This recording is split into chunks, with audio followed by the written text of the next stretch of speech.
तो आइए सब लोग, जय हिंद साथियों, गायत्री ऑनलाइन क्लासेज में आप सभी साथियों को स्वागत है। आज इन क्लास के अंदर हम लोग शुरू करेंगे क्या, तो इन क्लास के अंदर हम लोग शुरू करने वाले हैं आज इन क्लास में हिस्ट्री। क्या शुरू करेंगे, देखिएगा हिस्ट्री 12 क्लास 12 की हिस्ट्री को हम लोग पढ़ने वाले हैं, जिसमें टॉप 20 यानी कि टॉप 20 प्रश्न को लेकर आए, जो कि लॉन्ग क्वेश्चन के प्रश्न है। और आपके क्या 20 अंक पक्के, बिल्कुल आपको 4 क्वेश्चन आंसर बनाना है लॉन्ग का, और एक क्वेश्चन 5 नंबर का, तो आपके टोटल 20 नंबर के क्वेश्चन। और आप इन 20 प्रश्नों को याद करते हैं, आपको 20 नंबर निस्संदेह पूरी गारंटी के साथ आएगी। आइए मेरे साथ क्लास करने का प्रयास कीजिए। ठीक, चलिए शुरू करते हैं हम लोग अपनी क्लास को। और पहला क्वेश्चन से, पहला क्वेश्चन क्या कह रहा है तो देखिएगा। पहला क्वेश्चन हम लोग का ये पूछा जा रहा है, क्या क्वेश्चन हमसे ये पूछ रहा है, क्या पूछ रहा है क्वेश्चन आपसे ये पूछा जा रहा है, क्या पूछा देखिएगा, और सहयोग आंदोलन की प्रकृति एवं परिणामों का वर्णन करें। यहाँ पर देखिए, मैं आपको कई सारे शॉर्ट आंसर की भी यहाँ से आंसर आपको क्लियर हो जाएगा, और लॉन्ग भी क्लियर हो जाएगा। कैसे होगा जरा देखने का प्रयास कीजिएगा।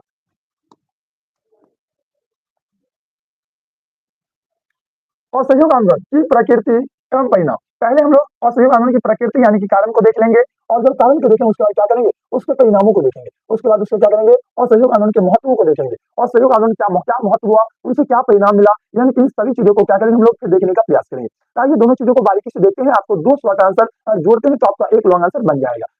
बहुत सुंदर, आइए देखिएगा क्या कह रहा है क्वेश्चन। क्वेश्चन आपसे पूछा जा रहा है, क्या असहयोग आंदोलन की प्रकृति एवं परिणामों का वर्णन करें। भारतीय राजनीति में प्रवेश करने के पश्चात, भारतीय राजनीति में प्रवेश करने के पश्चात गांधी जी ने देशव्यापी आंदोलन और सहयोग आंदोलन चलाया।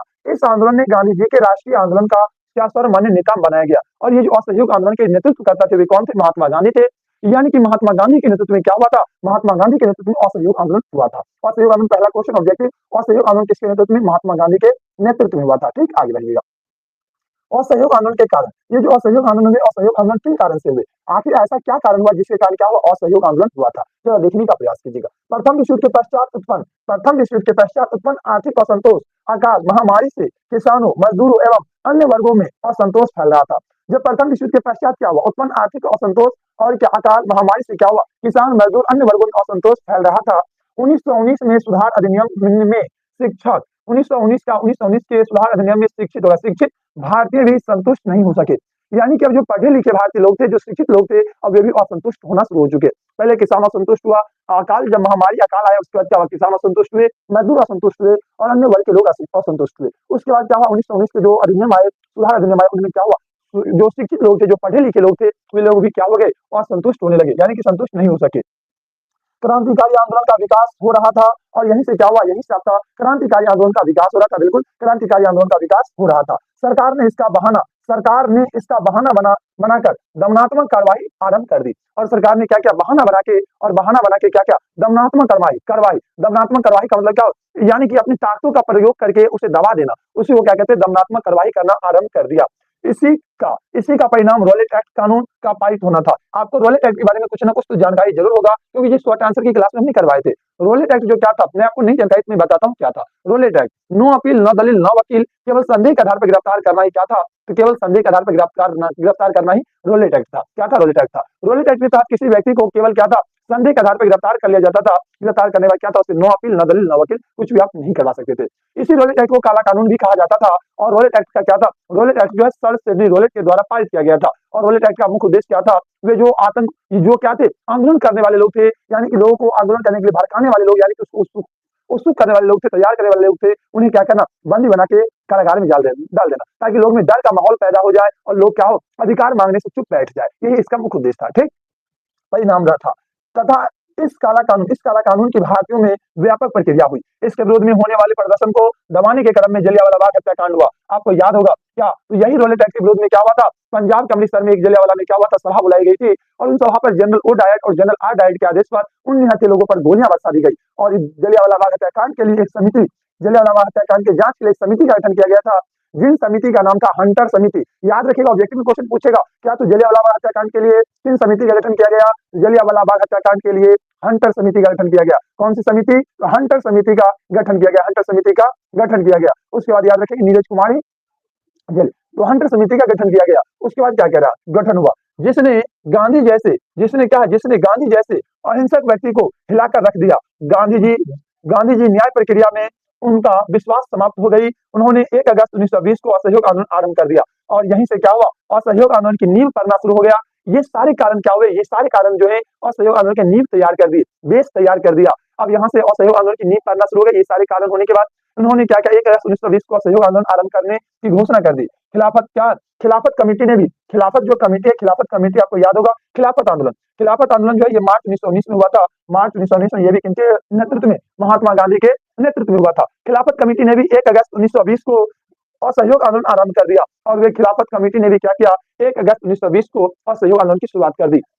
मेरे भाई आपको मैं अब याद करवाता हूँ कैसे लिखना, कैसे एग्जाम में, मैं जानता हूँ आपको ये लाइन बाय लाइन याद नहीं होगा, मैं अच्छी तरह से जानता हूँ, क्योंकि जो मैंने भी 12th पास किया हूँ, 12th पढ़ के गुजरा हूँ, हमें भी पता है कि आप याद करना बहुत डिफिकल्ट होता है।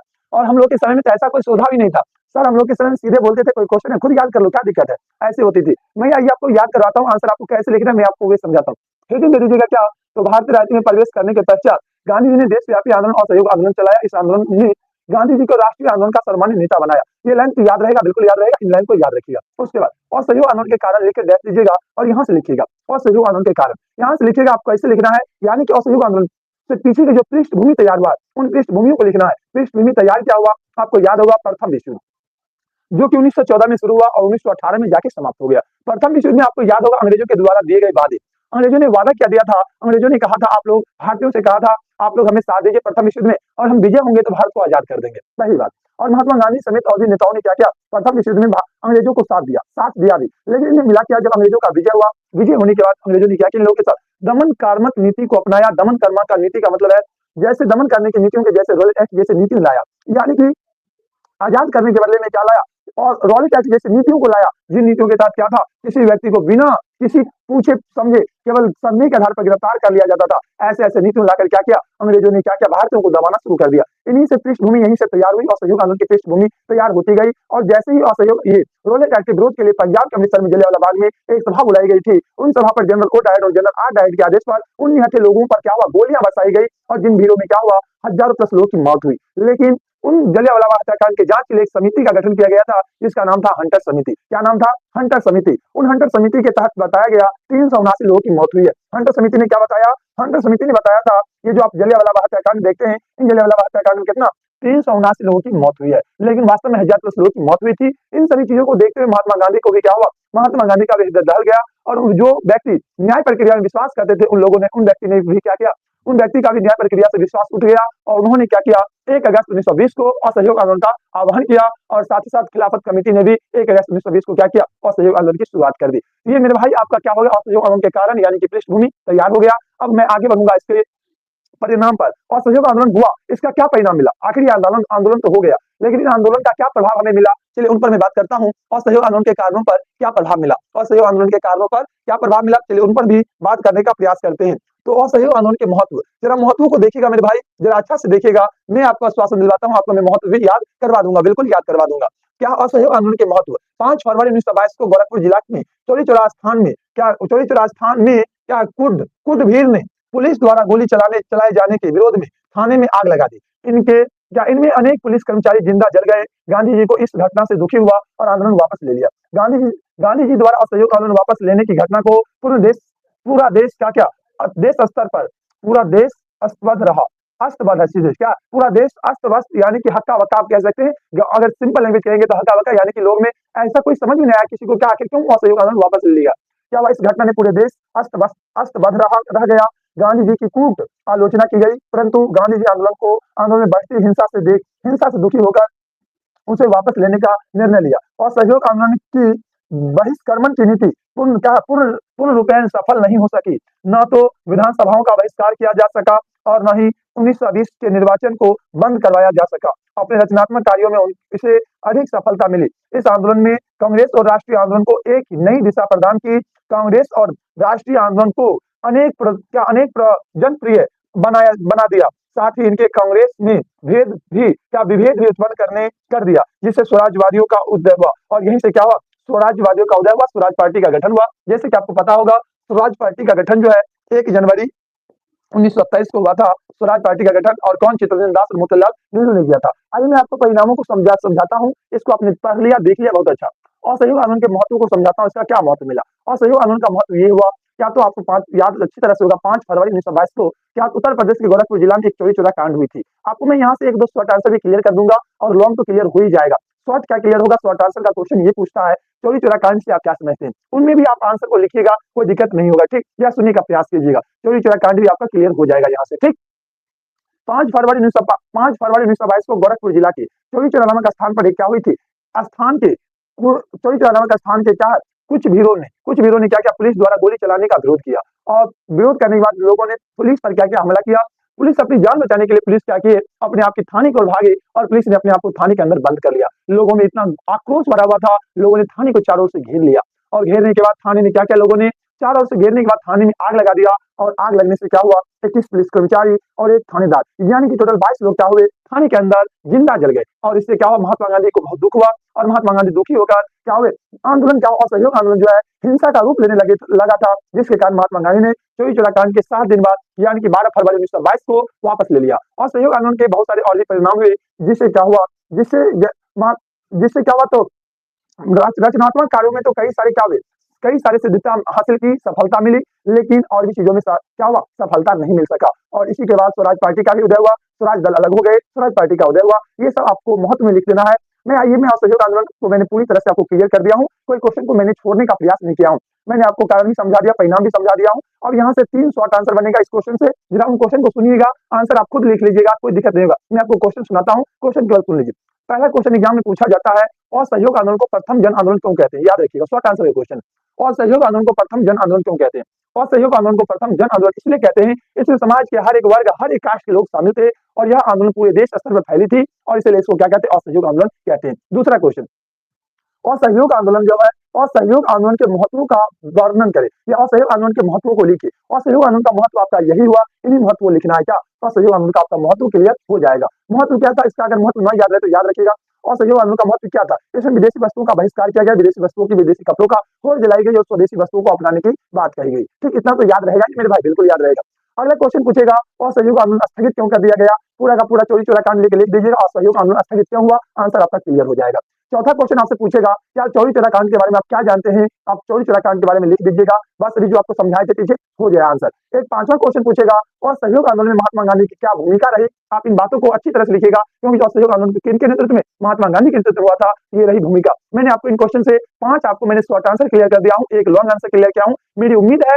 आपका एग्जाम इससे बाहर कहीं नहीं जाएगा, 100% गारंटी, उम्मीद के साथ गारंटी भी है। अगला क्वेश्चन के बढ़िए, अगला क्वेश्चन क्या है सो देखिए। मैंने आपको असहयोग आंदोलन के 5 शॉर्ट आंसर और एक लॉन्ग आंसर क्लियर करके आगे बढ़ रहा हूँ। अगला क्वेश्चन क्या कह रहा है सो देखिएगा, क्वेश्चन आपका अगला।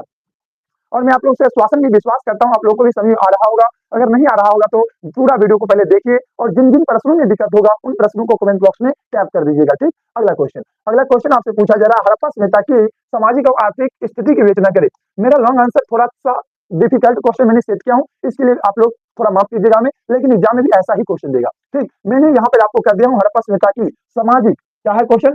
क्वेश्चन आपको मैंने यहाँ पे कर दिया हूँ सामाजिक एवं आर्थिक स्थिति की विवेचना करें। लेकिन आपका एग्जाम में क्या पूछेगा? एग्जाम में सामाजिक पूछेगा तो आर्थिक नहीं, आर्थिक पूछेगा तो सामाजिक नहीं, कोई एक पूछेगा। एग्जाम में कन्फर्म है कोई एक ही पूछेगा। मैंने आपको दोनों पढ़ा देता हूँ, कोई एक जो पूछेगा आप लिख दीजिएगा। ठीक, चलिए, तो हड़प्पा सभ्यता की सामाजिक एवं आर्थिक स्थिति की विवेचना करें। आइए मैं आपको पहले सामाजिक स्थिति पढ़ाता हूँ और सामाजिक स्थिति के बाद आपका क्या है, फिर आर्थिक स्थिति है। सामाजिक स्थिति के बाद क्या है, फिर आपका आर्थिक स्थिति है। दोनों चीज मैंने इसीलिए दिया हूँ, कुछ भी क्वेश्चन पूछेगा इससे बाहर नहीं पूछेगा। ठीक, चलिए, आइए पहले सामाजिक स्थिति को देखने का प्रयास करेंगे। क्या हड़प्पा सभ्यता की सामाजिक एवं आर्थिक स्थिति की विवेचना करें। आइए मेरे भाई, सामाजिक स्थिति कह रहा है क्या सिंधु घाटी सभ्यता से प्राप्त अवशेष से पता चलता है कि सिंधु घाटी सभ्यता से जो प्राप्त अवशेष मिले हैं, सिंधु घाटी सभ्यता से प्राप्त अवशेष से पता चलता है कि सिंधु सभ्यता के लोग का सामाजिक जीवन काफी उन्नत था। क्या तो सिंधु सभ्यता के लोग का सामाजिक जीवन क्या है, काफी उन्नत इन लोगों का सामाजिक जीवन था। उनकी सभ्यता नगरीय सभ्यता थी और इनकी जो सभ्यता है यानी कि सिंधु घाटी सभ्यता के लोग की सभ्यता क्या है, एक नगरीय सभ्यता है, एक शहरी सभ्यता, जिसको क्या कहते हैं, नगरीय को हम लोग क्या कहते हैं, तो शहरी सभ्यता भी कहते हैं। शहरी सभ्यता थी और उन्हें आधुनिक जीवन की सुख सुविधाएं प्राप्त थी। और क्या, तो ये जो सिंधु घाटी की सभ्यता थी, इन लोगों को क्या आधुनिक जीवन की सुख सुविधाएं प्रदान थी। यानी कि अभी के लोगों को जो सुख सुविधा है वे क्या है, वे सेम सुख सुविधा उन समय इन लोगों को भी प्राप्त था। इन लोगों को भी बिल्कुल प्राप्त था। इन लोगों के पास क्या था, उत्तम क्वालिटी के सड़क थे, इन लोगों के पास उत्तम क्वालिटी की क्या थी, नालियां थी, इन लोगों के पास अच्छे घर थे और इन लोगों के पास शहरी सभ्यता थी। बिल्कुल आधुनिक समय के जीवन तो इतना अच्छा है भी नहीं ग्रामीण लोगों का, और उतना अच्छा क्या हड़प्पा सभ्यता के लोग का जीवन शैली था। ठीक, चलिए, सुविधाएं प्राप्त थी। इनके साथ ही लोग शिक्षित थे और लेखन कला का ज्ञान भी था। और हड़प्पा सभ्यता के लोग शिक्षित थे बिल्कुल, और इन लोग लिखते भी थे। लेकिन आपने देखा होगा हड़प्पा सभ्यता क्या, हड़प्पा सभ्यता भाव चित्रात्मक सभ्यता क्या है मेरे भाई, भाव चित्रात्मक सभ्यता। एग्जाम में पूछा जाता है ऑब्जेक्टिव में, हड़प्पा सभ्यता की लिपि कैसी लिपि है? भाव चित्रात्मक लिपि है, यानी कि अक्षर बेस समझाया गया, अक्षर बेस समझाया गया, यानी कि क्या भाव चित्रात्मक लिपि है, भाव चित्रात्मक लिपि है, यानी कि लिखने आता था तब मैं लिखता था, कुछ भी लिखता है लिखने आता है तब मैं लिखता। मानिए मेरे को ये पढ़ने आता है तब मैं पढ़ते हैं, और हमें कोई ये पढ़ने नहीं आएगा क्या सोचेंगे? कुछ कुछ ऐसे ऐसे क्या हुआ, डिजाइन क्या हुआ, वही बात तो क्या हड़प्पा सभ्यता के लोग को वे लिखने आता था, उन लोगों ने लिखा, और अभी के विद्वानों को वे पढ़ना पढ़ना असंभव है, यानी कि वे नहीं पढ़ पाते हैं, क्या है इनको लिए लगता है क्या वे फिगर बेस है कुछ है, लेकिन उन लोगों के द्वारा वे कुछ ना कुछ लिखा गया है। ठीक, चलिए आगे बढ़िएगा। वही कला लेखन कला का ज्ञान प्राप्त था सिंधु सभ्यता से प्राप्त, सिंधु सभ्यता से प्राप्त अवशेषों से मालूम पड़ता है कि समाज 4 भागों में बटा हुआ था, और सिंधु सभ्यता के अवशेषों से हमें ये मालूम चलता है समाज कितने भागों में, समाज 4 वर्गों में वर्गीकृत था। और वे कौन कौन थे?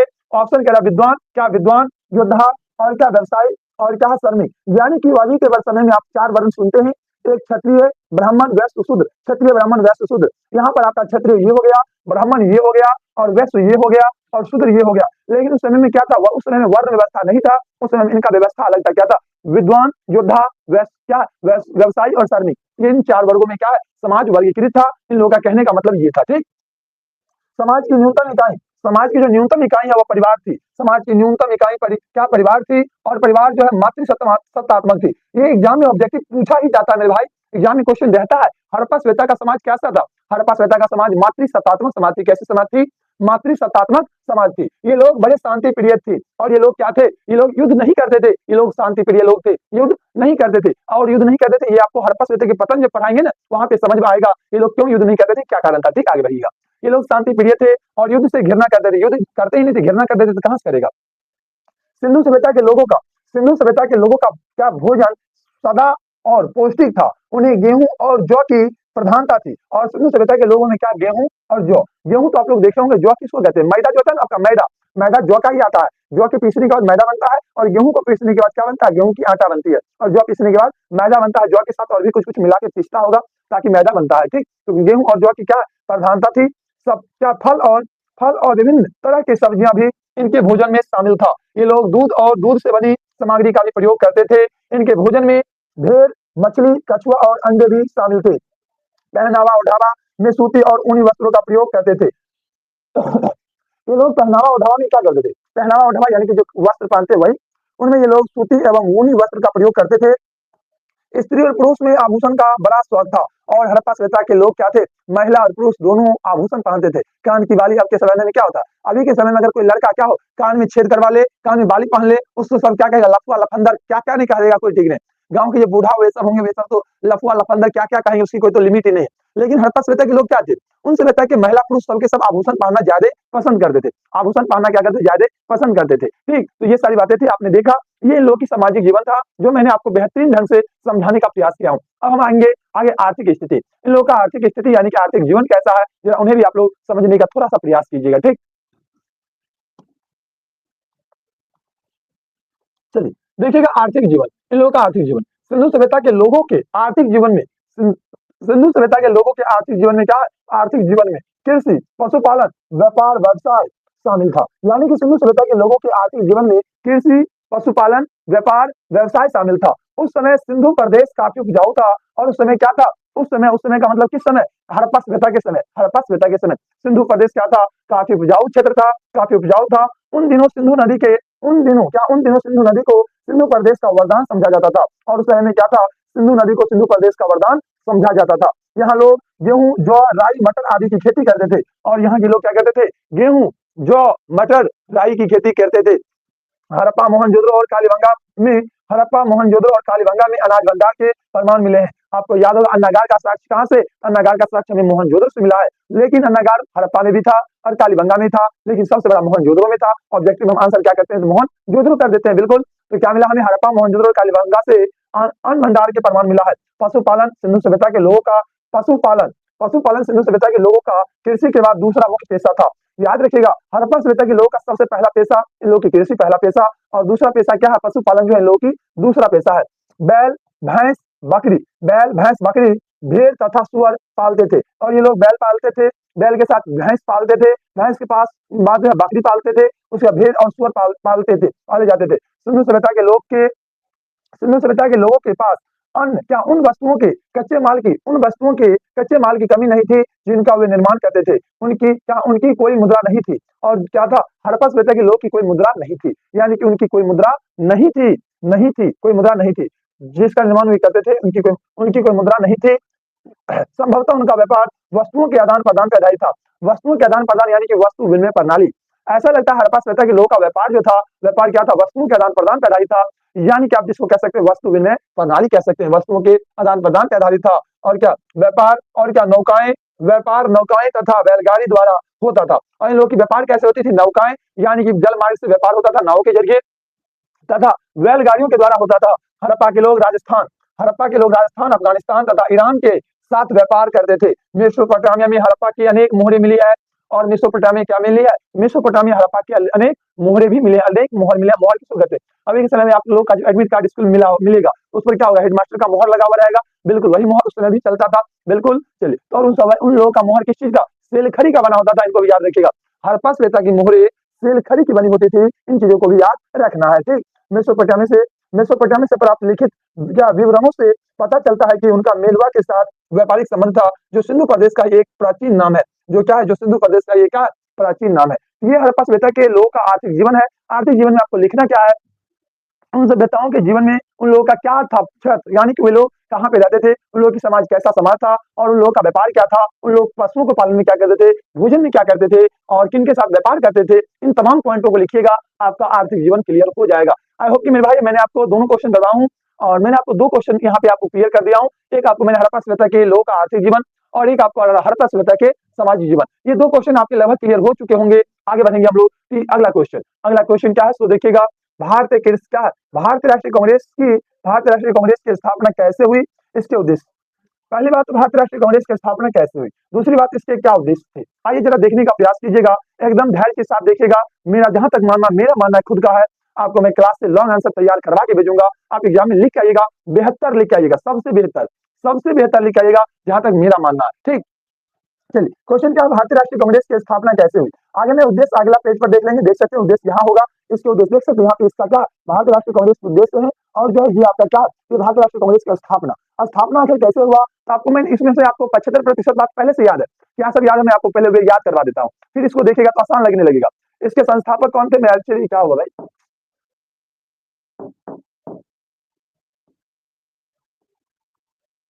चलिए आपको याद होगा भारतीय राष्ट्रीय कांग्रेस की स्थापना कब हुई, 28 दिसंबर 1885 को हुआ, ये बात याद होगा। कि इसके संस्थापक कौन थे, एवं थे, ये बात भी आपको याद होगा। और इसके प्रथम अध्यक्ष कौन थे, बमेश चंद्र बनर्जी थे, ये भी आपको याद होगा। और इसकी स्थापना कहाँ हुआ, गोकुलदास तेजपाल संस्कृत कॉलेज मुंबई में हुआ, ये बात भी आपको याद होगा। इसमें 72 लोग शामिल हुए थे, 72 सदस्य शामिल हुए थे, ये बात भी आपको याद होगा। तो जब अगर इतना बात आपको याद है ही, भारतीय राष्ट्रीय कांग्रेस की स्थापना कैसे हुआ, नहीं लिख सकते, बिल्कुल लिख सकते हैं। आइए जरा एक नजर इसको देखिएगा सरसरी निगाहों से, क्या तो इस क्वेश्चन से मोहब्बत प्यार सब कुछ हो जाए, इस तरह से देखना। जैसे लड़का एक बार लड़की को अच्छी तरह से त्याग लेता है, उसमें क्या होता है, लड़की से मोहब्बत हो जाता है। अगर लड़की से मोहब्बत हो सकता है, क्वेश्चन से क्यों नहीं मोहब्बत होगा, बिल्कुल मोहब्बत होगा मेरे भाई। आइए जरा देखने का प्रयास कीजिएगा मेरे साथ। क्या है क्या, भारतीय राष्ट्रीय कांग्रेस की स्थापना कैसे हुई। तो भारतीय राष्ट्रीय कांग्रेस की स्थापना के पूर्व कलांतर एवं अन्य स्थानों में कुछ राजनीतिक संगठनों की स्थापना हो चुकी थी। यानी कि क्वेश्चन कह रहा आपसे, क्या तो भारतीय राष्ट्रीय कांग्रेस की स्थापना के पूर्व, यानी कि पूर्व मतलब पहले, स्थापना से पहले कलांतर एवं क्या कोलकाता हो गया, कोलकाता पूर्व, यानी कि पहले कोलकाता एवं अन्य स्थानों पर कुछ राजनीतिक संगठनों की स्थापना हो चुकी थी। जब भारतीय राष्ट्रीय कांग्रेस की स्थापना हुई, स्थापना से पहले क्या हुआ, कोलकाता और कई और भी स्थानों पर कई छोटे छोटे क्या हुए थे, छोटे छोटे जो है पार्टी की स्थापना हो चुकी थी, संगठनों की स्थापना हो चुकी थी।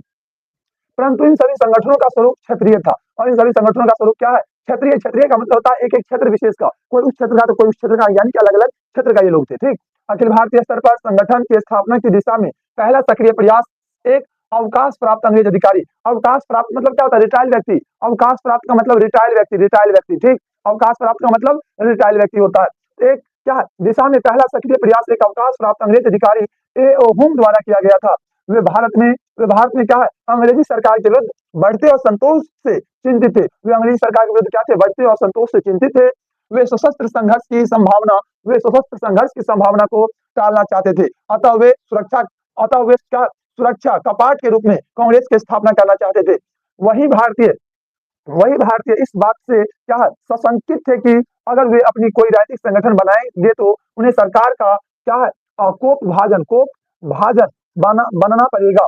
जबकि किसी अंग्रेज द्वारा स्थापित संस्था को अंग्रेजी सरकार के विरोध का सामना नहीं करना पड़ेगा। इसलिए भारतीयों ने कांग्रेस की स्थापना में एवं को सहयोग दिया। इस प्रकार भारतीय नेताओं से 5 दिसंबर 1885 को हुम ने इंडियन नेशनल कांग्रेस की स्थापना की घोषणा की, और इंडियन नेशनल यहाँ पर ना पड़ेगा, इंडियन नेशनल कांग्रेस की स्थापना की घोषणा की, और कब 5 दिसंबर 1885 को। और फाइनली जो है भारतीय राष्ट्रीय कांग्रेस की स्थापना जो है कब 28 दिसंबर 1885 को हो गया। इसी बातों को आप अपने लैंग्वेज में लिखिए, कोई आंसर गलत नहीं होती है, कहीं से कोई दिक्कत नहीं होता है, कहीं से आंसर गलत हो ही नहीं सकता है। आप अपनी लैंग्वेज में इन्हीं बातों को आप अपना लैंग्वेज में लिख दीजिएगा, अपना लैंग्वेज में, ठीक। आपका जो अपना अच्छा लैंग्वेज हो उन लैंग्वेज में लिखिएगा। मैं आपका आश्वासन दिलवाता हूँ, आपका आंसर गलत कहीं से गलत नहीं होगा, बिल्कुल बेहतर आंसर रहेगा और बहुत पढ़ने भी अच्छा लगेगा।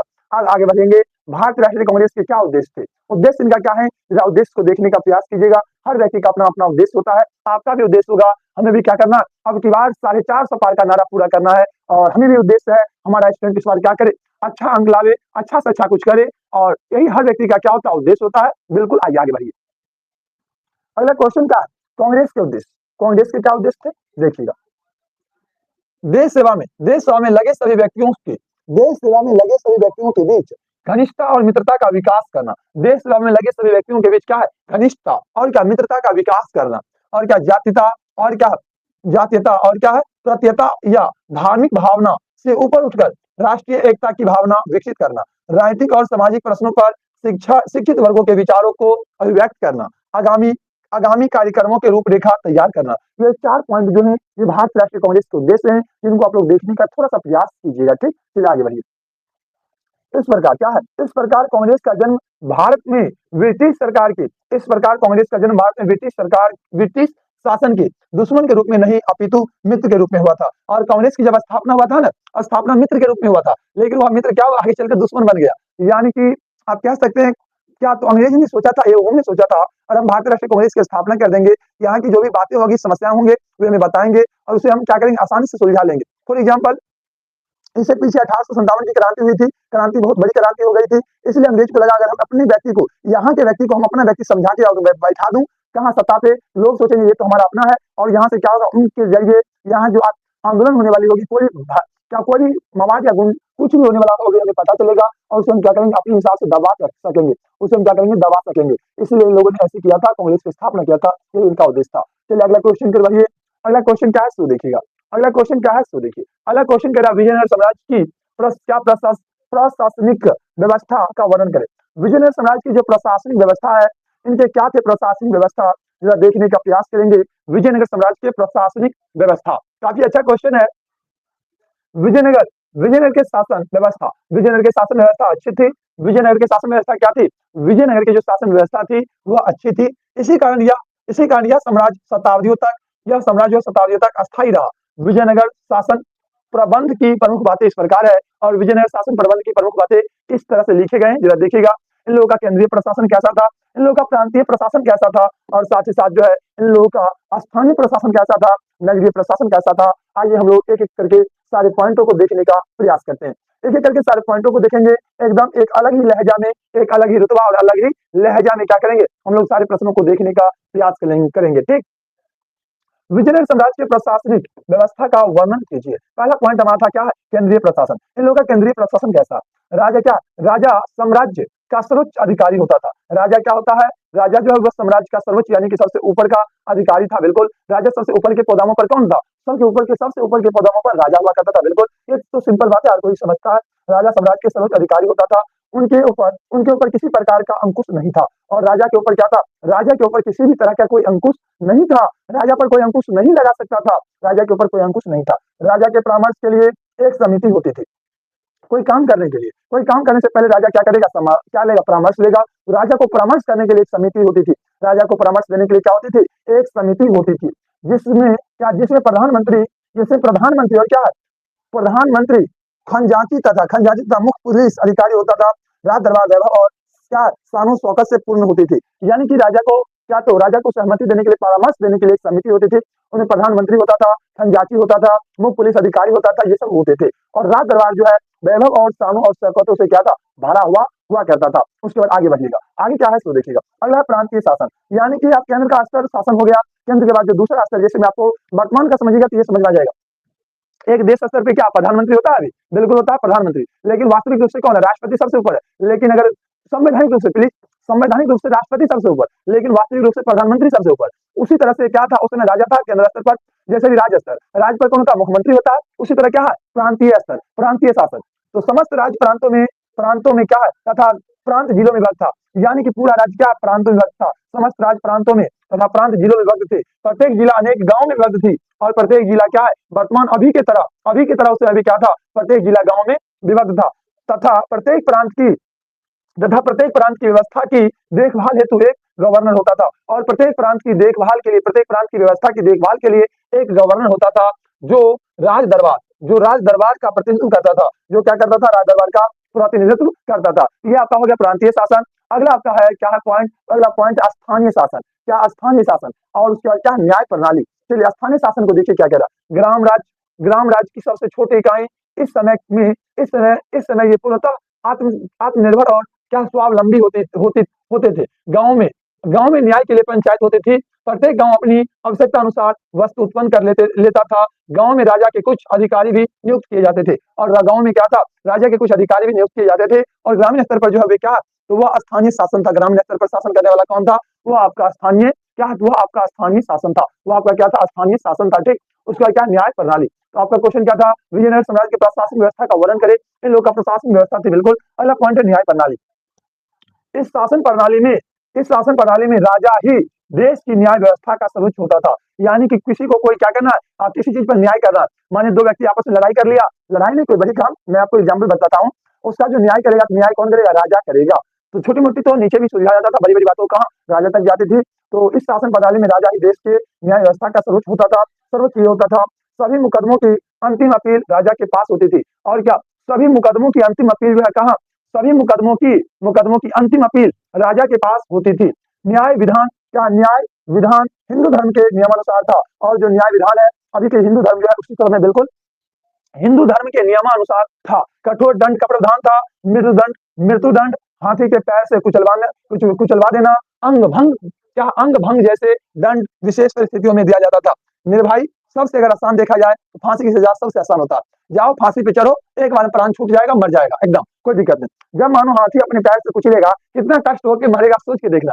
अगर अंग भंग तोड़ के मारेगा तो कितना कष्ट होगा सोच के देखो। इतने खतरनाक क्या थे? तो न्याय व्यवस्था में क्या थे? जो जितना खतरनाक दंड करेगा, अपराध करेगा, उसको उतना ज्यादा अपराधी को दंड मिलेगा। जैसे भी रेपिस्ट की बात की जाए, रेपिस्ट जैसे लोगों को कैसा दंड उसमें देता होगा? लगभग अंग भंग कर देता होगा, ऐसा दंड देता होगा। उस समय के लोग, हम कहते हैं उस समय के लोग चोरी भी नहीं करता होगा। जितना भी खतरनाक दंड है, क्या करेगा? डर के मारे कोई चोरी भी नहीं करता होगा, कोई किसी को ताकने का प्रयास नहीं करता होगा। जैसे खतरनाक दंड है इन लोगों का, जैसे दंड विशेष परिस्थिति में दिए जाते थे। विजयनगर के शासकों ने प्रजाहित और राज्य के समृद्धि लाने हेतु बहुत प्रयास किए और विजयनगर के शासकों ने क्या किया? प्रजा के हित के लिए और क्या राज्य की प्रगति के लिए, राज्य की समृद्धि के लिए बहुत सारे प्रयास किया। हर व्यक्ति प्रयास करता है। कुछ ऐसे होते हैं, कुछ राजा ऐसे होते हैं जो नालायक होते हैं, वरना हर कोई प्रयासरत हुआ रहता है। अभी आप क्या कर रहे हैं? प्रयास कर रहे हैं किसके लिए? हे भगवान क्या कहें, आप लोग अभी प्रयास कर रहे हैं किसके लिए? बोर्ड एग्जाम में बेहतर से बेहतर रिजल्ट के लिए, आप क्या करें? प्रयास करें, दिन रात पढ़ाई करें, प्रयास करें। हम भी क्या करें? प्रयास करें। इतने जोर जोर से चिल्ला रहे हैं किसके लिए? कंठा अभी को पता है दर्द करता है, तो अभी इतनी जोर से बोले किसके लिए? आपको ये क्वेश्चन याद हो जाए, एग्जाम में आप लॉन्ग क्वेश्चन आंसर बना के पाइएगा। मैं इसके लिए हल्ला कर रहा हूँ, आवाज निकाल रहा हूँ इसके लिए। तो हर कोई क्या करता है? अपना बेस्ट देने का प्रयास करता है किसके लिए? कुछ अच्छा होने के लिए। इन राजा लोगों ने भी प्रयास किया अपने देश की समृद्धि के लिए, देश के विकास के लिए, प्रजा के उत्थान के लिए लोगों ने भी प्रयास किया था। उनके द्वारा शुरू की गई प्रशासकीय संस्थानों विजयनगर साम्राज्य की समाप्ति होने के पश्चात भी चालू रहा। और क्या कह रहा? उनके द्वारा शुरू की गई प्रशासकीय संस्थाएं विजयनगर साम्राज्य की समाप्ति के बाद पश्चात भी चलता रहा। इन लोगों का ये जो न्याय व्यवस्था था, प्रशासनिक व्यवस्था था, विजयनगर समाप्त हो गया। लेकिन जो अगला जो वंश आया विजयनगर के बाद जो अगला शासन व्यवस्था आया, उन लोगों ने भी क्या किया? उन लोगों ने भी इस व्यवस्था को आगे चालू रखा, आगे बरकरार रखा। ठीक, आगे बढ़िएगा। अगले क्वेश्चन आपके समझ आएगा। क्वेश्चन क्या है जो देखिएगा, 1857 के विद्रोह के परिणामों का उल्लेख करें। 1857 हुआ, बिल्कुल हुआ था। और इन 57 के क्या 1857 की क्रांति के क्या परिणाम मिले, फिर आप लोग बताने का प्रयास करेंगे, देखने का प्रयास कीजिएगा। क्या 1857 की क्रांति के क्या परिणाम मिले, जरा देखने का प्रयास करेंगे। चलिए देखिएगा, 1857 के विद्रोह के परिणामों का उल्लेख करें। 1857 के क्रांति के निम्नलिखित परिणाम थे। 1857 के क्रांति के निम्नलिखित परिणाम थे, जिनमें हम पहले की बात करें मुगल शासन की समाप्ति। मुगल शासन की समाप्ति, पहला परिणाम क्या? मुगल शासन की समाप्ति हुई, बिल्कुल। दूसरा क्या? कंपनी शासन का अंत। अब यहाँ से क्या हुआ? कंपनी जो ईस्ट इंडिया कंपनी शासन करती थी, ईस्ट इंडिया कंपनी अब शासन नहीं करेगी। अब कौन? ये ब्रिटिश क्राउन के अंतर्गत शासन व्यवस्था चला गया। कहाँ चला गया? ब्रिटिश क्राउन, यानी कि ब्रिटिश पार्लियामेंट, ब्रिटेन के पार्लियामेंट से अब क्या करेगा? यहाँ का शासन व्यवस्था चलेगा। ब्रिटिश क्राउन के अंतर्गत क्या चला गया? शासन व्यवस्था चला गया। अगला पॉइंट क्या है, सो देखिएगा। अगला पॉइंट क्या है?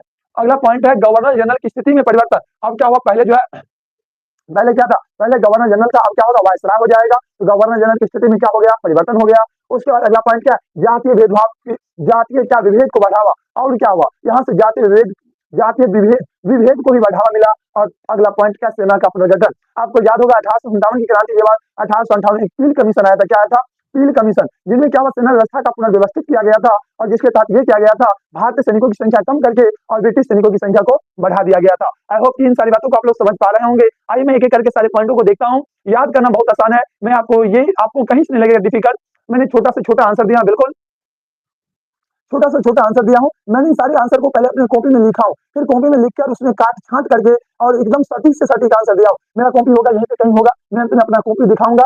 ये सारे क्वेश्चन मैंने अपने कॉपी में पहले नोट किए हैं, फिर कॉपी से उसमें कुछ काट छांट करके बेहतर से बेहतर छोटा से छोटा आंसर करके आप लोगों को देने का प्रयास किया हूँ। आप लोगों से भी उम्मीद करता हूँ अगर आपके पास समय हो आप लोग भी कॉपी में से लिख लीजिएगा, वरना एप्लीकेशन में पीडीएफ है, पीडीएफ को रीड डाउन करके 2-4 बार पीडीएफ को एप्लीकेशन पे ही पढ़ लीजिएगा, ठीक।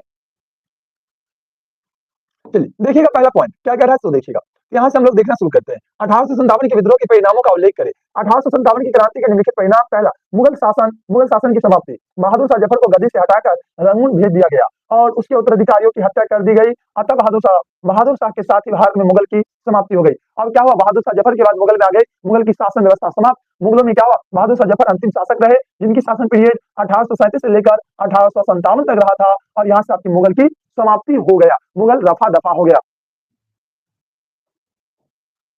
समाप्ति हो गया। आगे मैं बात करूं इसके बाद, अगर आपको मैं बताऊं इसको हुमायूं के मकबरा से बंदी बनाया। कहां से?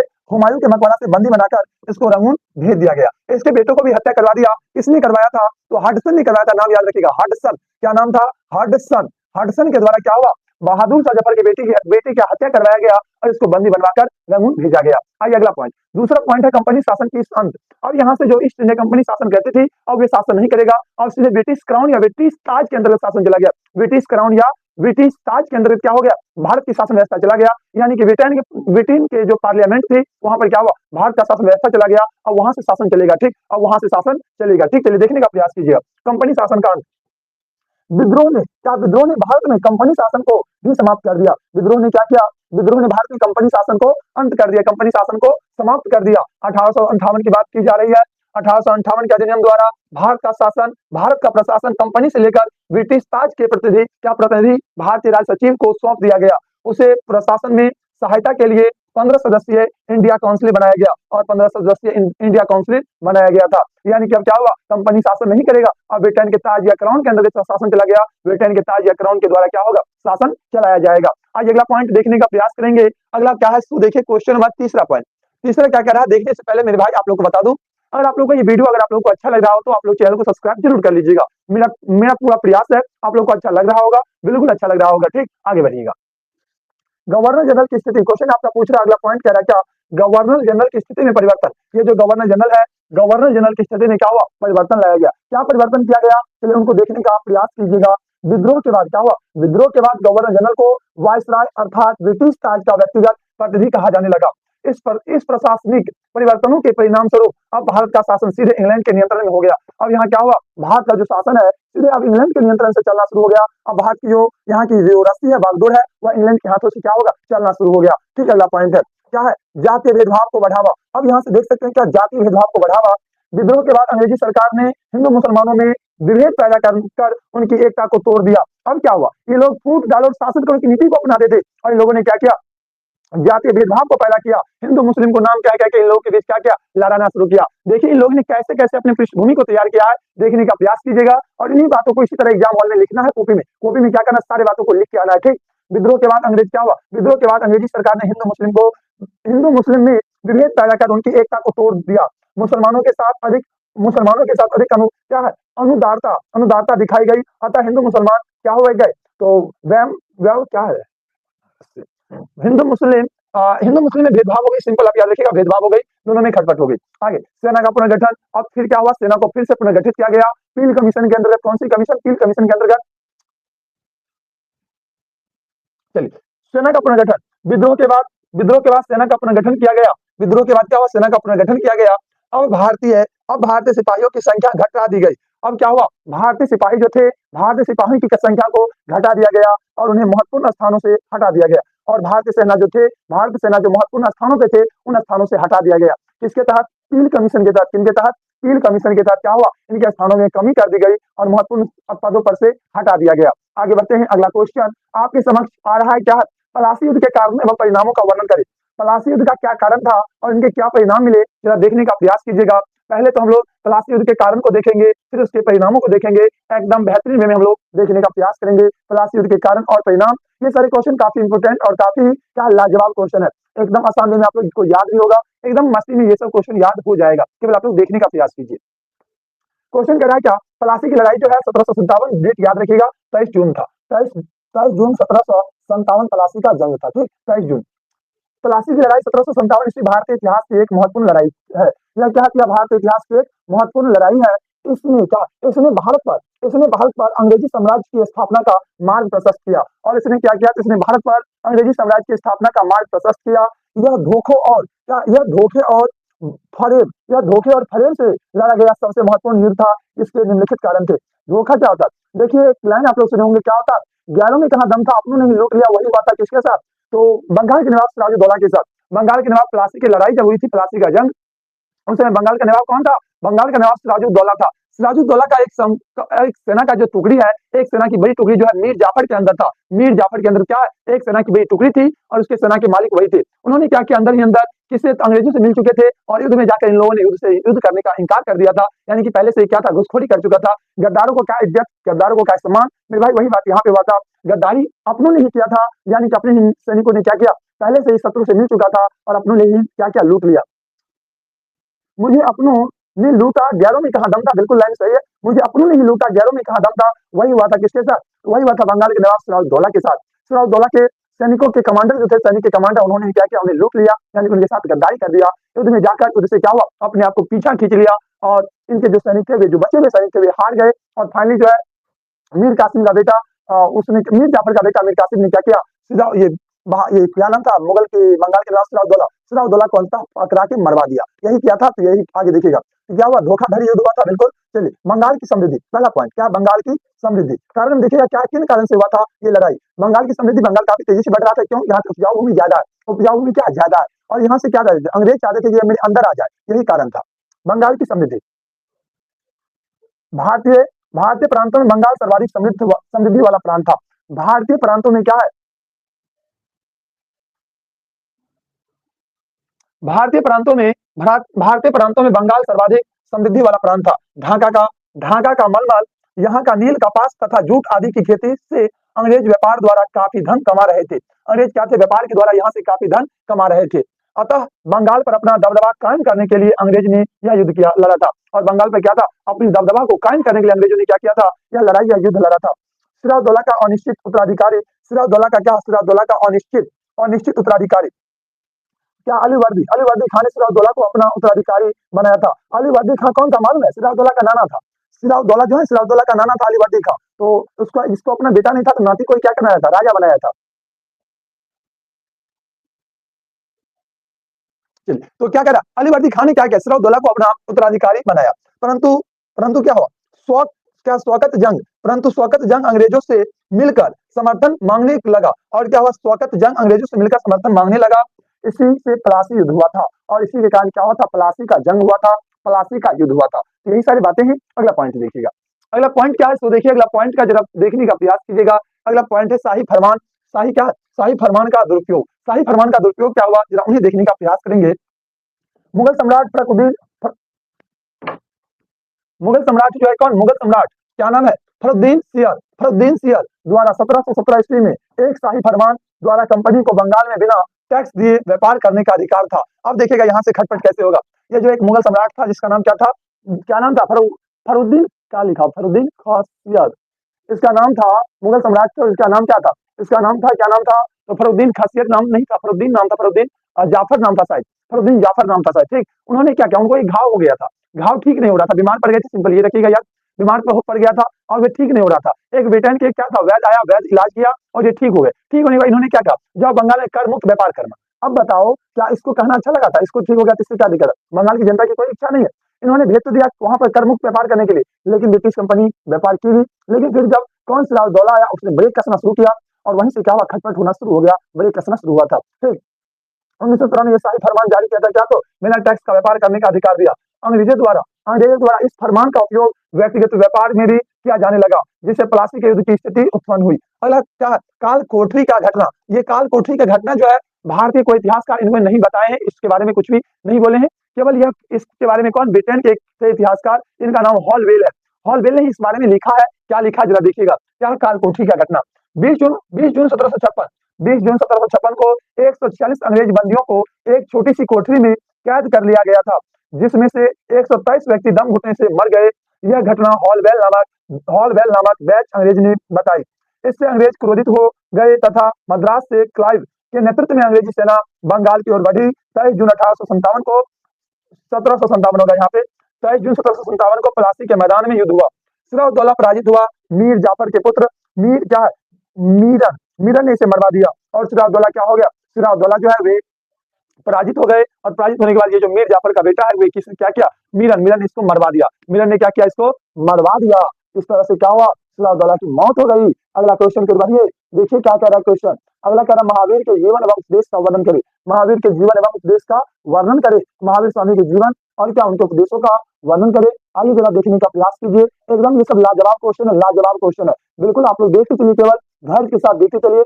इनमें आपको 75% बात अगर याद हो जाएगा उससे भी आपका काम हो जाएगा, बेहतर हो जाएगा, कोई दिक्कत नहीं होगा। चलिए महावीर स्वामी के जीवन एवं उपदेश, पहले हम लोग इनके जीवन के बारे में देखेंगे और फिर इनके उपदेश के बारे में देखेंगे, ठीक। चलिए महावीर स्वामी को जैन धर्म का संस्थापक माना जाता है। महावीर स्वामी को क्या माना जाता है, महावीर स्वामी को जैन धर्म का संस्थापक माना जाता है। इनका जन्म 540 ईसा पूर्व में और कहीं कहीं पे आपको 599 भी मिलेगा। आप अगर गूगल करके देखिएगा तो गूगल कहेगा 599, लेकिन ऑब्जेक्टिव में क्वेश्चन पूछे 540 ही आंसर कीजिएगा। 540 ईसा पूर्व में वैशाली के क्या कुंड ग्राम में हुआ था, कहाँ हुआ था, 540 ईसा पूर्व में वैशाली के कहा, तो वैशाली के कुंड ग्राम में हुआ था।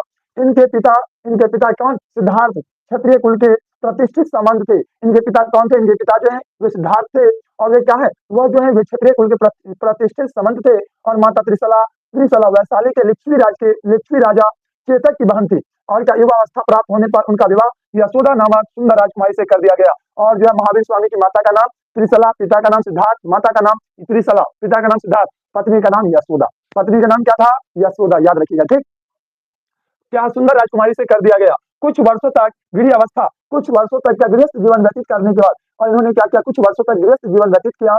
कुछ वर्षों तक गृहस्थ जीवन व्यतीत करने के बाद 30 वर्ष की अवस्था में गृह त्याग कर सन्यासी हो गए। और ये 30 वर्ष की अवस्था में क्या किए, घर को छोड़ दिया, गृह त्याग कर सन्यासी बन गया। निरंतर यानी कि लगातार 13 वर्ष तक तपस्या के बाद क्या हुआ, रिंभिका गांव के समीप ऋजुपालिका नदी के उत्तरी तट पर साल वृक्ष के नीचे महावीर स्वामी को ज्ञान प्राप्त हुआ। कहाँ पे, साल वृक्ष के नीचे क्या हुआ, महावीर स्वामी को ज्ञान की प्राप्ति हुआ।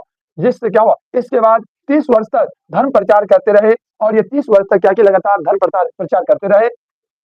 और 72 वर्ष की अवस्था में 468 ईसा पूर्व में राजगिरी के निकट पावापुरी में निर्वाण प्राप्त हुआ, यानी कि मृत्यु हो गया। आई होप कि आप समझ पाए होंगे। आपको क्या करना, ये महावीर स्वामी का जीवनी हुआ। आपको अगर एग्जाम में शॉर्ट आंसर पूछेगा महावीर स्वामी की जीवनी लिखे, जीवनी में बस इतने बातों को लिखेगा, यही हुआ आपका जीवनी। क्या तो महावीर स्वामी का ये रहा आपका जीवनी। जीवनी को लिखने के बाद आप इसको क्या करा, शिक्षाएं एवं सिद्धांत, इनके शिक्षाएं और सिद्धांत क्या थे उसको देखेगा। जीवनी किसी का भी हो, उसका जन्म, मृत्यु और क्या, माता का नाम, पिता का नाम, पढ़ाई, यही सब बात को लिखिएगा, उसका जीवनी कंप्लीट हो जाएगा, किसी का भी हो।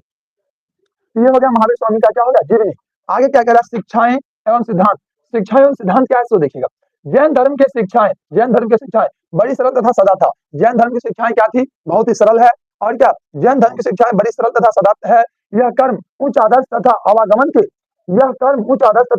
के सिद्धांतों पर आधारित है। इन्हें अहिंसा, मोक्ष, तपस्या और गतिरत्न पर विशेष बल दिया है। संक्षेप में इनके मुख्य सिद्धांत निम्नलिखित हैं। आइए जरा महावीर स्वामी के सिद्धांतों को देखने का प्रयास करेंगे। महावीर स्वामी के सिद्धांत संक्षेप में दिए गए हैं। चलिए, पहला है क्या, त्रिरत्न। क्या करना है? त्रिरत्न का पालन करना है।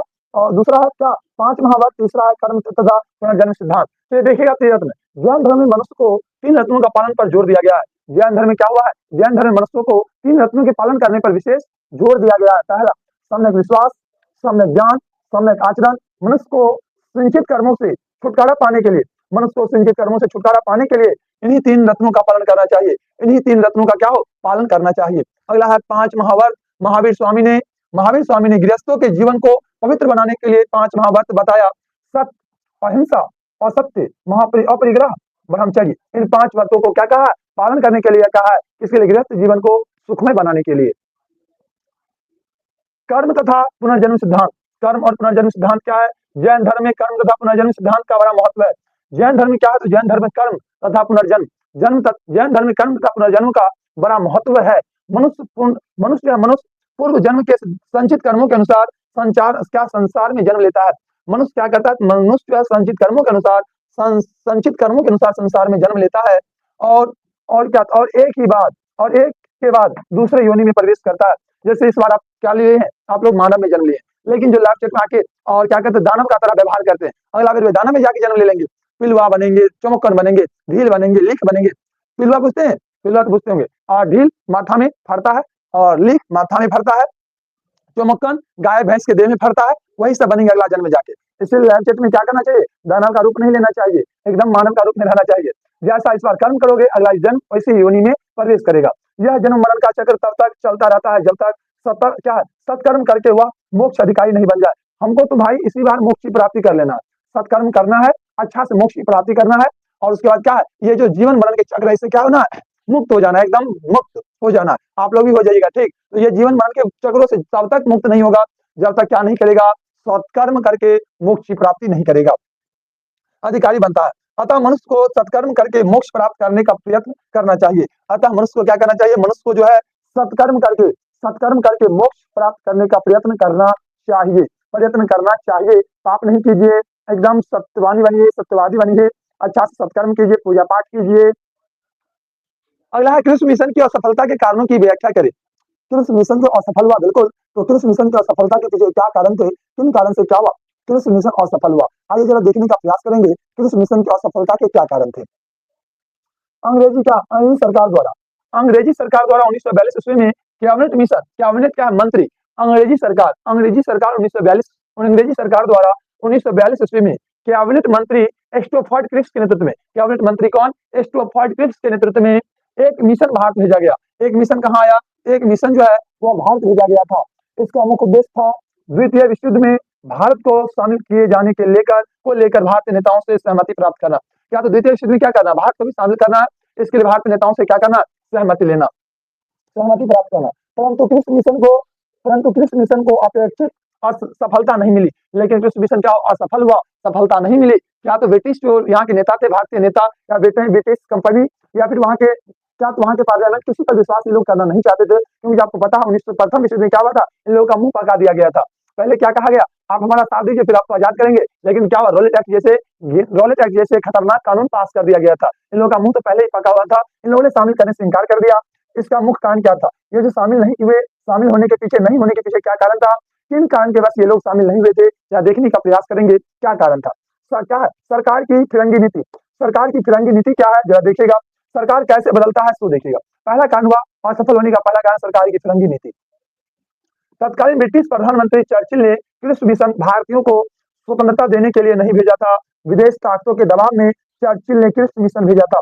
विदेशी ताकत यानी कि दूसरा देशों का क्या दबाव के कारण क्या हुआ? चर्चिल ने क्या किया था? कृष्ण मिशन को भेजा था, ठीक। चलिए अगला क्या है, सो देखिएगा। जिन्ना का अड़ियल रुख, ये क्या था? इसको देखिएगा। जिन्ना का अड़ियल रुख क्या है? अड़ियल रुख मोहम्मद अली जिन्ना जो है अगला पाकिस्तान की मांग पर अड़े थे। मोहम्मद अली जिन्ना जो ये पाकिस्तान की मांग पर क्या थे? पाकिस्तान की मांग पर अड़े हुए थे। कृष्ण मिशन में इसकी कोई ठोस क्या है? आश्वासन नहीं दिया गया था। अतः मुस्लिम लीग ने इसे अस्वीकार कर दिया। अगला है कांग्रेस की नीति। अब देखिएगा कांग्रेस की क्या नीतियां थी। कांग्रेस देश को स्वतंत्रता के पक्ष में था। कांग्रेस जो देश को स्वतंत्रता के पक्ष में था, स्वतंत्रता की ओर ले जाने के पक्ष में था, कांग्रेसियों का कहना था कि कांग्रेसियों का कहना था कि जब हम खुद क्या परतंत्र हैं, परतंत्र का मतलब क्या होता है? दूसरे के अंदर रहना, परतंत्र। परतंत्र हैं तो दूसरे की स्वतंत्रता के लिए कैसे लड़ सकते हैं? बहुत बढ़िया कहना था, बिल्कुल सही कहना। इनका कहना, कांग्रेस का कहना, जब हम किसी के अंदर हैं, हम दूसरे को आजाद कराने के लिए कैसे जा सकते हैं? बिल्कुल, हम किसी के अंदर जिंदगी जी रहे हैं, आप बताइए, खुद सोचिए, और हम जाए दूसरे को आजाद करने के लिए, संभव है? नहीं संभव है। वही कहना, हम खुद परतंत्र हैं तो दूसरे की स्वतंत्रता के लिए कैसे लड़ सकते हैं? अतः कांग्रेस ने कृषि मिशन से स्वतंत्रता की मांग की, यह मांग नहीं मानी गई। अतः कांग्रेस ने गांधी के नेतृत्व में भारत छोड़ो आंदोलन की शुरुआत कर दी। अतः कृषि मिशन असफल हो गया, और यहाँ से क्या हुआ? कृषि मिशन असफल हो गया, और यहाँ से भारत छोड़ो आंदोलन की और भी शुरुआत हो गई, और भी खतरनाक काम हो गया। आगे बढ़िएगा, अगला क्वेश्चन आपसे पूछा जा रहा है क्या? ये क्वेश्चन भी काफी अच्छा क्वेश्चन है, या देखने का प्रयास कीजिएगा।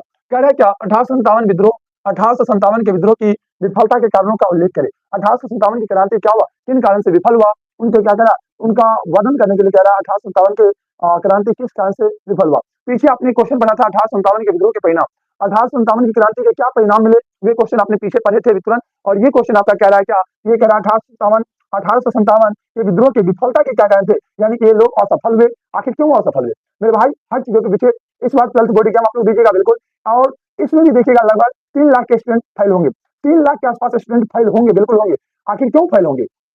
उनके फेल होने के पीछे कोई ना कोई रीजन जरूर होगा, किसी न किसी रीजन के कारण क्या होगा, वह फेल होगा। लेकिन फेल तो होगा, वही बात यहाँ पर कह रहा, विफलता के पीछे क्या होगा, कोई ना कोई रीजन तो जरूर होगा। अगला वही अथवा करके उसी क्वेश्चन को, 1857 के विद्रोह की असफलता के कारण बताइए, या फिर कह रहा है 1857 के विद्रोह की असफलता के क्या कारण थे, यही बता दीजिए। तो चलिए, दोनों क्वेश्चन एक ही है, थोड़ा लिखने की लैंग्वेज अलग है, जो कि बच्चा के दिमागों को चकराते रहता है ये सब लैंग्वेज।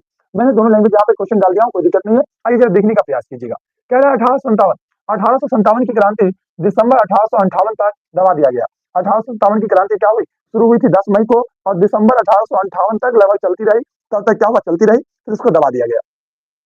विद्रोही अपने प्रयास में सफल नहीं हो सके, यही कारण अंग्रेजों की सफलता के कारण बन गई। विद्रोही अपने क्या हुए, प्रयास में असफल हो गए, सफल नहीं हो सके, यही कारण क्या हुआ, अंग्रेजों की सफलता का कारण बन गया। पहला पॉइंट, योग्य नेतृत्व का अभाव। योग्य नेतृत्व का मतलब क्या हुआ, 1857 की क्रांति हुई थी ना, और निशा कुमारी आइए सब लोग आइए, बिल्कुल गुड इवनिंग। एक बार आप लोगों का लैब चेक सब लोगों का पढ़ लेता हूँ, और एक बार जिन साथी को जो भी कहना आप मेरे दोस्त कह लीजिएगा, फिर इसको मैं बताने का प्रयास करूंगा। जो भी साथी को जो भी कहना आप लोग एक बार कहने का प्रयास कीजिएगा। सर फेल मानो नहीं रखता, एजुकेशन चाहिए बस। मेरे भाई, अगर आपके अंदर एजुकेशन है, अगर आपने अच्छा से पढ़ के जाओगे, फेल नहीं हो पाओगे। ठीक, फेल ही नहीं हो पाओगे अगर अच्छा से पढ़ के जाओगे। यही होता है, हर के साथ होता है। कोई भी स्टूडेंट अगर पढ़ के जाए तो फेल ही नहीं होगा। जो भी साथी को जो भी लिखना है लिखिएगा मेरे भाई। मैं 1 मिनट का समय दूंगा, 1 मिनट ब्रेक ले लेता हूँ। जो भी कमेंट हो आप लोग करने का प्रयास कीजिएगा, मैं पढ़ता हूँ, फिर आपका जब क्लास करूंगा लैब चेट हटा दूंगा सामने से। लैब चेट मेरे सामने में नहीं थी, पीछे भी नहीं था, आगे भी नहीं रखने वाला हूँ। जो भी आप लोग बताएंगे। सर आज जारी हो गया, आज एडमिट कार्ड आज जारी हो गया। आज कितना तारीख है जी, बताइएगा तो आप लोग। आज 16 तारीख है, शायद हो गया होगा जारी, शायद 16-17 तक कहा था, बिहार बोर्ड जारी कर देंगे, 20 तक स्टूडेंट को मिल जाएगा। सुमित है, 20 तक बोला गया था एडमिट कार्ड मिल जाएगा, तो आज जारी हो गया होगा लगभग।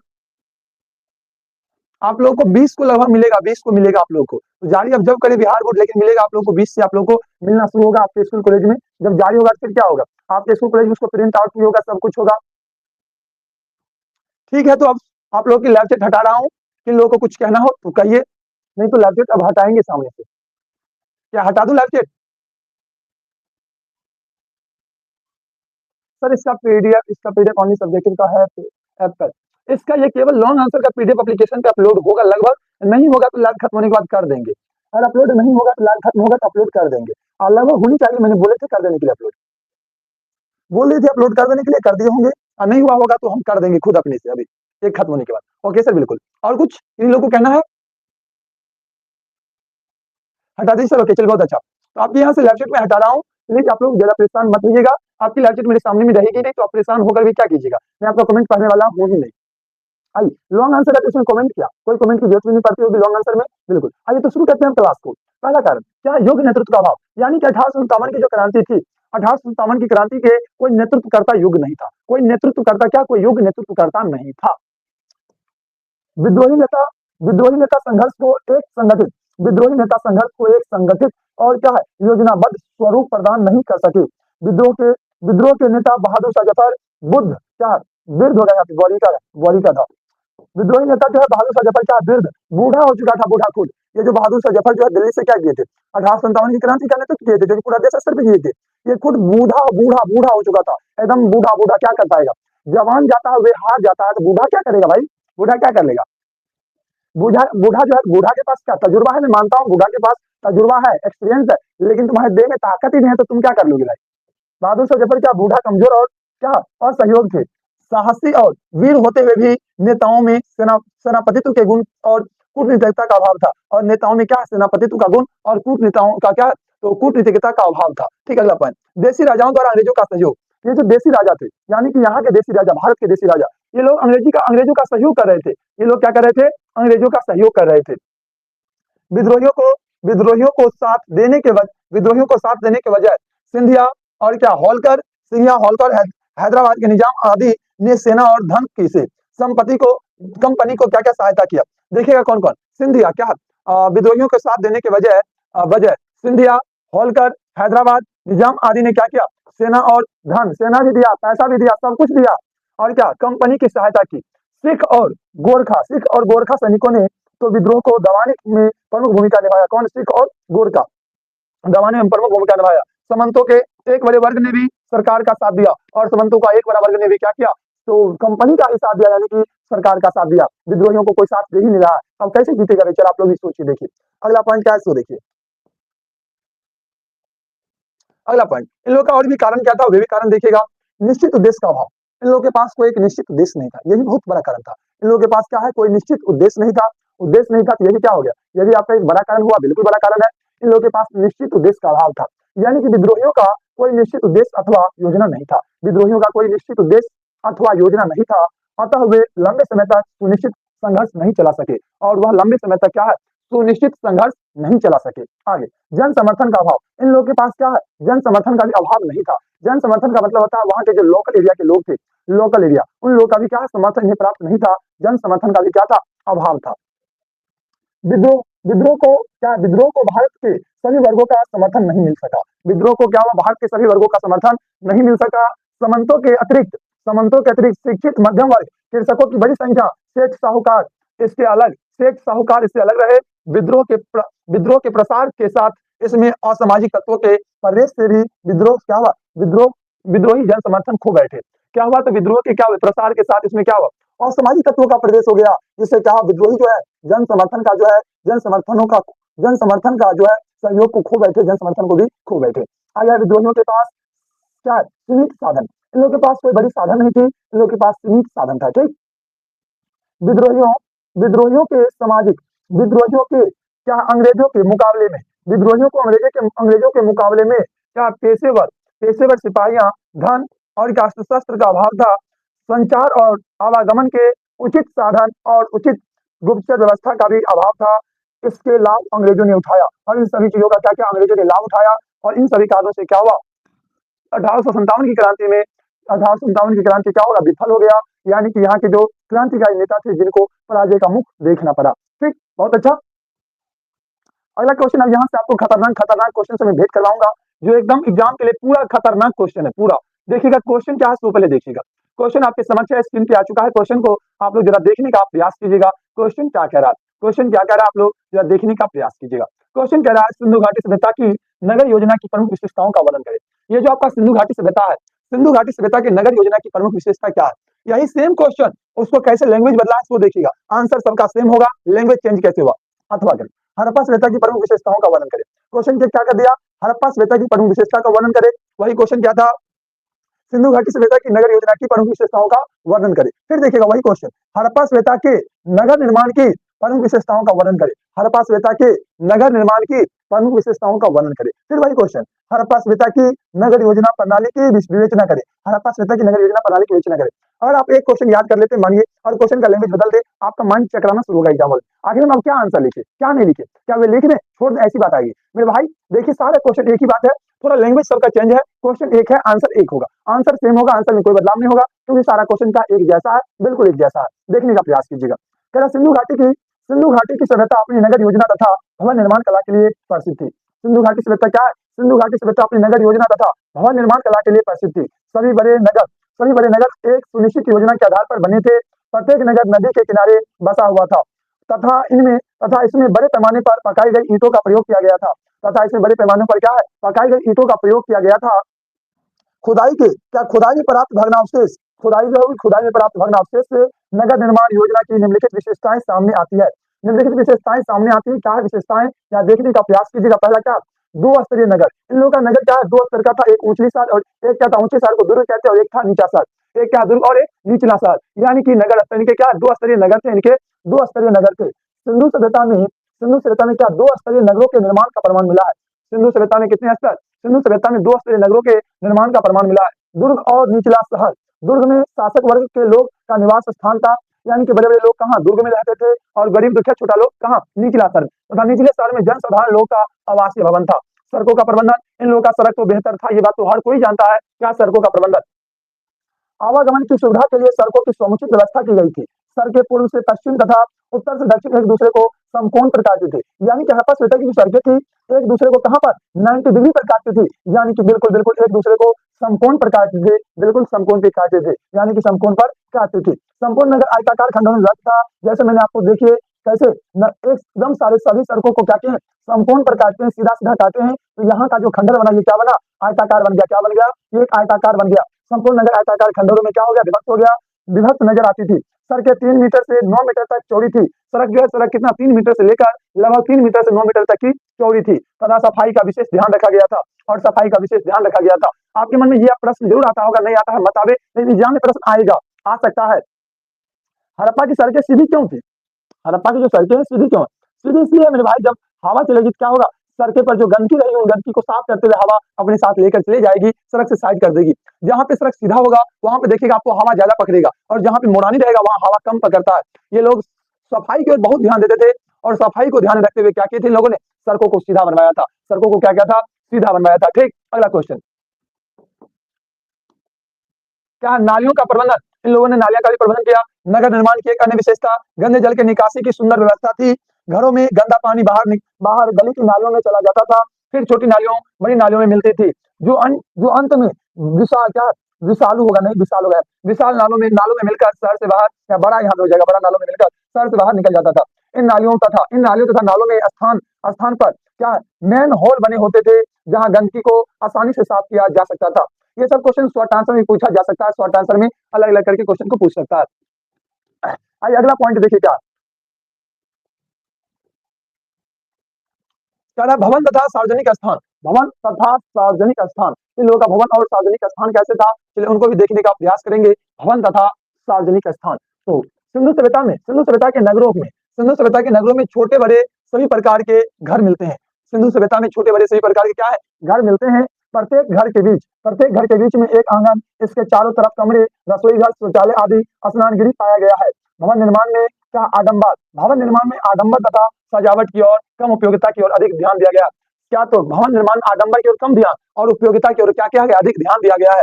सार्वजनिक स्नानागार, मोहनजोदड़ो का सबसे महत्वपूर्ण क्या, सार्वजनिक स्थान विशाल स्नानागार था। इसकी लंबाई 12 मीटर, चौड़ाई 7 मीटर, गहराई और 2 मीटर, इसकी लंबाई 12 मीटर, चौड़ाई 7 मीटर, गहराई 2.5 मीटर थी। इसके उतरने में क्या, उतरने के लिए सीढ़ियां बनाई गई थी। इस स्नानागार का फर्श पक्की ईंटों का बना था। इसको भरने के लिए पास में एक बड़ा कुआं था। इस स्नानागार का प्रयोग संभवतः विशेष अवसरों पर सार्वजनिक स्नानों के लिए किया जाता था। और इस स्नानागार का उपयोग जब विशेष अवसरों पर किसके लिए, सार्वजनिक स्नानों के लिए किया जाता था। ठीक, इन बातों को ध्यान रखिएगा, बिल्कुल आसान ये सारी बातें हैं। अगला पॉइंट क्या है, सो देखिएगा, अगला पॉइंट है अन्नागार। अन्नागार क्या है, सूर्य देखने का प्रयास करेंगे। इन लोगों की अन्नागार व्यवस्था क्या था। ये सारे के सारे अपने आप में एक शॉर्ट क्वेश्चन आंसर है। शॉर्ट क्वेश्चन आंसर अपने आप में क्या है, ये सभी के सभी अपने आप में शॉर्ट क्वेश्चन आंसर है, शॉर्ट क्वेश्चन आंसर है। ठीक, तो आइए जरा देखने का प्रयास करेंगे। अगला क्वेश्चन क्या कह रहा है, आप लोगों के समक्ष बिल्कुल सभी लाजवाब क्वेश्चन है, जरा इसको देखिएगा। क्या अन्नागार, इनका अन्नागार कैसे था। अन्नागार में क्या, अन्नागार में उत्पादन या कर के रूप में वसूला जाने वाला अनाज सुरक्षित रखा जाता था। और क्या, हड़प्पा के अन्न भंडारों के बगल में ईंटों के गोलाकार चबूतरे बने हुए थे। संभवतः यहाँ अनाज को साफ किया जाता था। इस प्रकार अन्न भंडार सिंधु घाटी सभ्यता की एक अपनी विशेषता थी। उपयुक्त विवरण से पता चलता है कि सिंधु घाटी की सभ्यता बड़े नगरों की सभ्यता थी। सुंदर क्या है, सड़कें, नालियों एवं गलियों की साफ सफाई से यह इस बात का संकेत मिलता है कि यहाँ कोई नियमित शासन व्यवस्था थी जो अपना काम बड़ी सावधानी से संपन्न करती थी, जो अपने काम को क्या करती थी, बड़ी सावधानी से संपन्न करती थी। मेरे भाई आगे आप 4 और क्वेश्चन होंगे, उसको मैं आपको दिखा देता हूँ। अभी वो क्लास लेवल नहीं करवाएंगे, मैं आपको बाद में क्वेश्चन चलिए करवा ही देते हैं, क्या बात है। कर लीजिए, अगला क्वेश्चन कर लीजिए, उसके बाद फिर देखेंगे क्या कैसे है। ये भी क्वेश्चन काफी लंबी है। क्वेश्चन क्या से देखिएगा, महात्मा गांधी के राष्ट्रीय आंदोलन के स्वरूप को किस तरह बदल दिया। महात्मा गांधी ने क्या किया, महात्मा गांधी ने राष्ट्रीय आंदोलन के स्वरूप को किस तरह बदल दिया, या देखने का प्रयास करेंगे महात्मा गांधी ने राष्ट्रीय आंदोलन के स्वरूप को क्या किया, किस तरह बदल दिया, किस तरह बदल दिया। ये भी क्वेश्चन बहुत ही खतरनाक क्वेश्चन है। या फिर इसी क्वेश्चन को आप लिख सकते हैं, भारतीय स्वतंत्रता आंदोलन, भारतीय स्वतंत्रता आंदोलन में महात्मा गांधी के योगदानों का वर्णन करें। मेरे भाई भारतीय स्वतंत्रता आंदोलन में महात्मा गांधी के योगदानों का वर्णन करें। आप तो ये आंसर या तो कर सकते हैं, इसमें भी होगा, अच्छा आंसर है, या तो आप इसको कर सकते हैं, देख सकते हैं बहुत लंबी आंसर है, यहाँ तक है। या फिर मैं आपको बतलाता हूँ क्या करना है, कुछ तो करना पड़ेगा। क्वेश्चन एग्जाम में लगभग इस बार पूछ सकता है, लगभग इस बार का ये मोस्ट इंपोर्टेंट क्वेश्चन बनेगा। आपको किसी भी तरह इस प्रश्न को याद तो करना ही है, अब कैसे होगा देखना पड़ेगा। आइए देखिएगा जरा क्या कह रहा है, पहले इसको देखिए क्या कह रहा है। महात्मा गांधी के राष्ट्रीय आंदोलन के स्वरूपों की किस तरह बदल क्या बदल डाला, या फिर भारतीय स्वतंत्रता आंदोलन में महात्मा गांधी के योगदानों को लिखे। एक क्वेश्चन ये है, क्वेश्चन गिन लीजिए कितना क्वेश्चन है। एक क्वेश्चन आपका ये है, आधुनिक भारत के निर्माण में डॉक्टर भीमराव अंबेडकर की देनों का मूल्यांकन कीजिए, या फिर संविधान की रचना में डॉक्टर भीमराव अंबेडकर की भूमिका का मूल्यांकन करें। दो क्वेश्चन हो गया। एक क्वेश्चन ये है, असहयोग आंदोलन के कारण पर प्रकाश डाले, असहयोग आंदोलन के क्या कारण थे, कारण पे प्रकाश डाले, असहयोग आंदोलन के कारण पीछे भी ये क्वेश्चन था शायद, ये क्वेश्चन पीछे भी था। तो अभी 3 क्वेश्चन हुआ। आइए अगला क्वेश्चन, चौथा क्वेश्चन क्या है, बौद्ध धर्म के पतन के कारणों का उल्लेख करें, बौद्ध धर्म के पतन के क्या कारण थे। 4 नंबर क्वेश्चन आपका ये है, 4 को क्वेश्चन ये हुआ, और आगे कोई क्वेश्चन नहीं, आपका द्वंद हो जाएगा। मेरे भाई 4 क्वेश्चन बच गया है, 4 किसी और क्लास में करवा देंगे, अभी यहीं तक रखिए। मात्र 4 क्वेश्चन आपके बच गए हैं, इन 4 क्वेश्चन को आपको मैं किसी और क्लास में करवा दूंगा, कोई दिक्कत नहीं है। तो आप लोग चलिए लाइव चैट आपकी मैं चालू कर लेता हूँ, कर लिया हूँ बिल्कुल। अब आप लोगों को जो भी कमेंट करना हो बताइए, आप लोग को जो भी बताना है बताइए, बिल्कुल आप लोग के बचे हुए 4 क्वेश्चन अगली क्लास किसी और क्लास में करवा दूंगा। चलिए इसको छोड़ूंगा नहीं, ये 4 क्वेश्चन अपने आप में पूरा भी आया। ये जो अभी 4 क्वेश्चन आपको दिखाए हैं ना, 4 में से कोई एक क्वेश्चन इस बार के बोर्ड एग्जाम में जरूर रहेगा, कोई एक रहेगा तो रहेगा, पूरा गारंटी के साथ रहेगा, इतनी गारंटी के साथ। तो इन 4 को मैं छोड़ूंगा तो नहीं, किसी भी कीमत पे नहीं, किसी और क्लास में जरूर करवाऊंगा, बिल्कुल करवा दूंगा। ठीक, तो आइए इन क्लास को हम लोग बिल्कुल आनंदमय में किए हैं, बिल्कुल अच्छी तरह से किए हैं। तो आपसे साथी से मेरा गुजारिश रहेगा, ये क्लास आप लोगों को कैसा लगा, आखिर आप लोगों ने अगर पूरी क्लास को देखें शुरू से अंत तक, तो आप लोगों को ये क्लास कैसा लगा, आप लोग अपनी प्रतिक्रिया कमेंट बॉक्स में जरूर बताने का प्रयास कीजिएगा। ये क्लास कैसा लगा, लाइव खत्म होने के बाद कमेंट बॉक्स में आप लोग अपनी प्रतिक्रियाओं को देने का प्रयास कीजिएगा। मैं इसी तरह से आप लोगों के लिए कल पॉलिटिकल साइंस की क्लास करवा दूंगा, पॉलिटी की क्लास भी करवा दूंगा, फिर आगे ज्योग्राफी भी करवा दूंगा। प्रयास रहेगी सब कुछ आपको धीरे धीरे सिस्टमेटिक वे भी करवा दी जाए। मिलते हैं अगली क्लास में, तब तक के लिए थैंक बाय।